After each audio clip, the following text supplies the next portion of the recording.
My name is Theodore Johnson. I'm more of an impatient person, and I like to eat my food quickly, and I like burgers and sandwiches which I can just stuff in. Especially, I've always been a fan of BLT sandwich. That day happened to be a day off for the surgical clinic I run. I'd spent the late morning at my favorite spot, a diner near the station known for its chicken dishes, having a drink and getting into a good mood. For a finishing touch, I had a chicken and egg sandwich that served as both my breakfast and lunch. My clinic is located in a regional city with a population of just under 100,000. Near the station, there is a decent amount of commercial facilities. In the middle of the shopping street extending from the station, there's the diner, and a few doors down, my clinic. If you go through the shopping street, residential areas flank both sides, and straight ahead leads to a low-lying mountain dotted with farms. My family home is also located on that mountain, and used to produce specialty summer oranges. My parents are both gone. They passed away in their late 80s, so they must have had a fulfilled life. Now that I'm approaching 60, I live alone in the house my parents left behind. I was once married. However, we parted ways after 7 years of marriage. It was a common issue of personality clashes. Ever since, I thought living alone and doing as I like suited me better than married life. Anyway, that day, shortly after I started up the mountain slope where my house was located, feeling good after having had a few drinks and a full belly, I heard a young woman scream, "Eek!" Looking up the slope, I saw summer oranges rolling down. I picked up one with my left hand, stopped the next one with my right foot, and another with my left foot. The fourth one rolled between my legs. For the fifth one, I reflexively tossed the grilled chicken I had brought back for my evening drink, and caught it with my right hand. I went up the slope, holding those oranges, to where the young woman was. Upon reaching, she turned out to be a girl in her early 20s, with short hair and an innocent look on her face. Ouch, I think I might have sprained my ankle.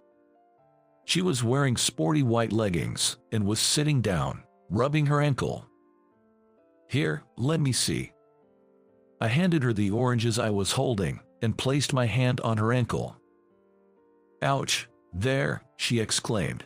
It was a mild sprain for sure. Still, I couldn't just leave her there. So, I gave her a shoulder to lean on and walked her down the slope, and took her to my clinic. I put a patch on her, tightly wrapped her ankle in a bandage, and gave her some first aid. "Come back tomorrow, I'll examine you properly then." It was my day off, and I had a few drinks in me. I'm sure it wasn't anything serious, but I told the girl to come back tomorrow.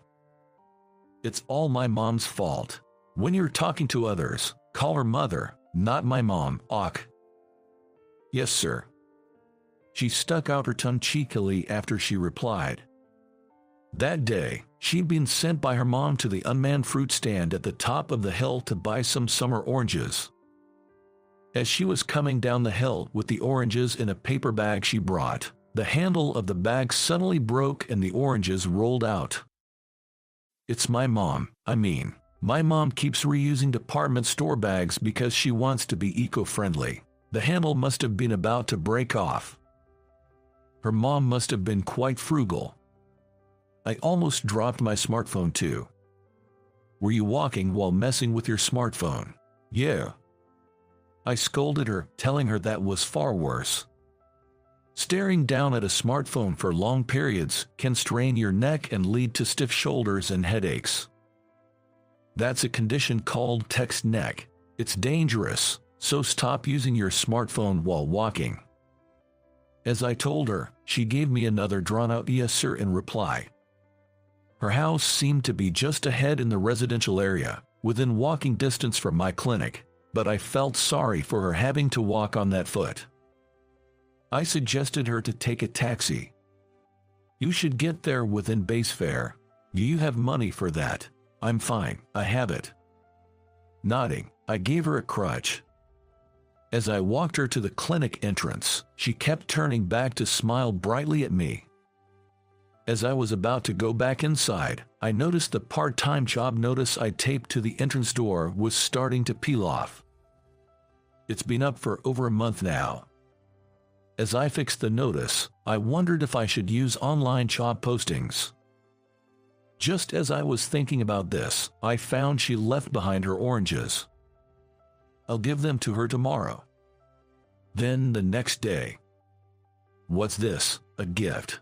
I have a policy of not accepting such things from patients. A woman who came with the girl from yesterday handed me a department store paperback. She had the same face as the girl from yesterday. I thought they might be sisters. Even so, you were so kind to help my daughter yesterday when she was in trouble. It was her mother. She bowed her head and handed the paper back to me again. I caught a glimpse of what was inside. A bottle of imported whiskey. Pretty pricey stuff. That's when the girl interrupted. "Doctor, please, take this." The girl pleaded, clasping her hands in front of her face as if in prayer. I thought, this is going just as planned. Then, clearing my throat, I feigned annoyance as I accepted the paper bag containing a bottle of whiskey. Whiskey, it's been a while. One more thing to look forward to tonight. The mother, even as I was about to start examining the girl, remained rooted to the spot. I told her to wait in the waiting room. This isn't kindergarten. You don't need to babysit. Yes, you're right. I am in the way, aren't I? Her acknowledgement that she was in the way gave me pause, but I handed her the forgotten summer orange, and she took it to the waiting room. The X-rays confirmed that there was nothing wrong with the girl's leg. It would surely be fully healed in 2 or 3 days. Within 10 minutes of the treatment ending, the mother and daughter returned. "Doctor, we wanted to talk to you about the part-time job notice you posted out front." The mother, her demeanor now entirely different, spoke briskly, her eyes shining as she looked at me. "Would you be able to do it?" As I spoke, I couldn't help staring at the mother's face, still convinced they must be sisters. "No, my daughter. Would she be suitable for the job?" "Her. This one here." Beside her mother, the girl stuck out her tongue and gave a little bow. "Listen, if that's the case, you should speak for yourself. You're not a child anymore." I scolded the girl, warning the mother not to spoil her too much. That said, I did need a part-time worker.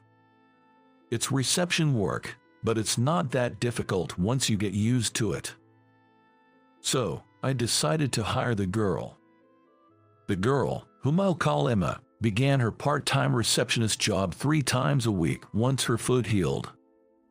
She was usually quite dependent on her mother when they were together, but when alone, she showed a responsible side and quickly learned the job. Moreover, her vibrant and cheerful smile was well received by both the staff and the patients. However, this also brought some trouble for me. Doctor, let's walk together there." Emma would always wait for my work to finish, and as soon as I left the clinic, she would dart over, crossed her arm with mine. And then, resting her head on my shoulder, she would start skipping along. "That's enough. Stop that." "Why?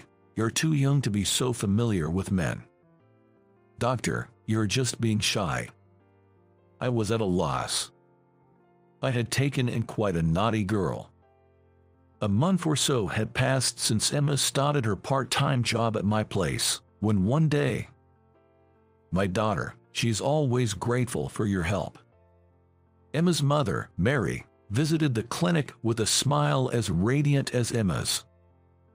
Then, she offered a box of sweets, saying, "This is for all of you." I thanked her and accepted it. Then, she handed me a paper bag from a department store, saying, "And this is for you, doctor." Mary looked down shyly. Somehow, her behavior made my heart skip a beat. This is not a gift from a patient. so it should be okay, right? Oh, well, thank you. When I looked into the bag, there was a bottle of high-end whiskey. Doctor, you do like your drink, don't you? I'm not averse to it. But the last time I brought you one, you looked somewhat grim, yet the corners of your lips were raised. You looked quite pleased. Mary stuck out her tongue playfully. Even her gesture resembled her daughter, Emma. On my next day off, I had a drink at my usual diner, and for my final meal, I ordered favorite grilled chicken. Oh, wait a second. I hastily withdrew my order. I'm not in the mood for a chicken today. I told the owner of the diner so. How about fried rice? No, that's not it either. I've decided on risotto. On my way home, as I began to climb up the hill, a summer orange came rolling down from above. I picked it up and looked up the hill. Emma was there, smiling mischievously. Emma waved her hand and started running down the hill towards me. Don't fall, be careful. When she got to where I was, she stopped, placed her hands on her knees, and caught her breath. There was a faint sweet scent coming from her. Doctor, have you been drinking? I nodded. What did you eat? Well, some side dishes and, for the last dish, risotto. Emmy asked what I would do for dinner. I told her I hadn't decided yet. In that case, come over to my place, let's eat together. Without waiting for my response, Emma took out her phone and called her mother, Mary. It's settled, doctor. My mom also wants to treat you to dinner. Call her mother, not my mom. There was still some time left until dinner. I decided to part ways with Emma and headed home. We agreed to meet in front of the clinic at 5 p.m. When I arrived at the clinic at 5, Emma was already there, passing the time on her smartphone, waiting for me. You should limit your time on that smartphone. Emma shrugged and stuck her tongue out at me cheekily. As we began walking towards her house, she, as usual, looped her arm through mine. I had given up on any futile resistance. Is your father around? She replied plainly that she doesn't have father. My mom, she's a single mother, so my father was never in the picture. I regretted asking, sensing I might have asked something I shouldn't have. My mother works the cash register at a large supermarket across the train station. Emma continued, chest swelling with pride. She boasted about how her mother, Mary, was faster and more accurate at the register than any other employee. Not only that, she treated every product with the utmost care. There was no doubt that for Emma, Mary was a mother to be proud of. The place where Emma and Mary lived was an old two-bedroom apartment that had seen many years pass by. I hope it's okay to drop by so suddenly tonight, I began. Oh no, it's our pleasure. After all, it was Emma who insisted on bringing you over, wasn't it? As Mary and I exchanged greetings at the entrance, Emma pushed me from behind into the house. On the modest-sized dining table, there was an array of dishes that Mary had apparently prepared for dinner. Beef and potato stew, Cobb salad, rib steak, and grilled salmon. The food was simple, but it had that classic, comforting taste of home. As Emma guided me to my seat at the table, Mary brought out a can of beer from the refrigerator. Oh dear, it's still lukewarm, isn't it? Emma jumped in. That's what I told you to pick some up from the convenience store on the way here. But buying it from the supermarket where I work is cheaper since I get a staff discount. Soon enough, a playful argument broke out between mother and daughter. For some reason, I ended up playing the mediator. All right, let's settle down. Whether it's cold or lukewarm, beer is still beer. It's perfectly fine. And so, Emma, Mary, and I shared a meal around the dining table. I don't think we've ever had dinner with a man at home like this, have we? Emma mused. But dear, we've had dinner with Tom before, remember? Mary reminded her. That was when we were kids. He was just a boy, not a man. She then turned to me and explained that Tom was just an old childhood friend from kindergarten. Excuse me, I need to use the restroom. Emma, you don't need to announce that. Mary reprimanded her hastily and then turned to me, bowed her head. Emma stuck her tongue out at me before scampering off to the restroom. Mary took a sip of her beer, which she claimed she rarely drank, her cheeks turning a shade of pink. You know, the day you helped Emma, she twisted her ankle, and you scolded her. She told me all about it. I'm sorry about that. No, it's okay. She seemed quite happy about it. Happy about being scolded by me. Yes. Mary spoke to me. She's been raising her daughter, Emma, as a single mother, working hard to prevent anyone from blaming her lack of a father. She said Emma turned out to be such a good, obedient girl. But still, just being a mother, I feel like I can't scold her properly. At that moment, Emma returned from the bathroom. Emma, with a carefree air, hugged me from behind. Hey, did you wash your hands properly? At 10:30 in the evening. I left, seen off by Mary and Emma. As I was climbing up the hill towards my house, I started to think. Usually, on my days off, I only thought about going to bed early to prepare for the next day. But that night, the one I spent with Mary and Emma, it felt like a waste to just go to bed. Maybe I should take a walk around before heading home. So, I changed direction and strolled around the night streets, gazing at the blue moon. And I thought. I had once failed at marriage and thought I'd stay single for life. That was me. The next day, on my way home from work, I went to the supermarket where Mary works, which is located on the other side of the station. I found Mary, working briskly, and got drawn to her checkout line. Just as Emma bragged, Mary was a fast worker. Her energetic smile never faded, yet her eyes were serious. I felt like I could watch her forever. That's how I felt. Oh, doctor, I rarely come to this supermarket. Once Mary made sure there were no customers behind me, she placed a "Please use the next register" sign on her counter. From then on the days when Emma had a day off from her part-time job, I would stop by Mary's supermarket after work. Mary adjusted her shift to match the time I showed up and came to meet me at the coffee shop next to the supermarket. Half a year later. You two seem a bit tense, don't you? Emma said to me and Mary, who were posing in front of the camera. It was at a photo studio in town. We didn't have a wedding ceremony. Instead, we decided to take a commemorative photo. Our wedding photo. With the cameraman's cue, the flash went off. The photographer suggested another shot. Hey Emma, you should join us. Let's take a picture with the three of us.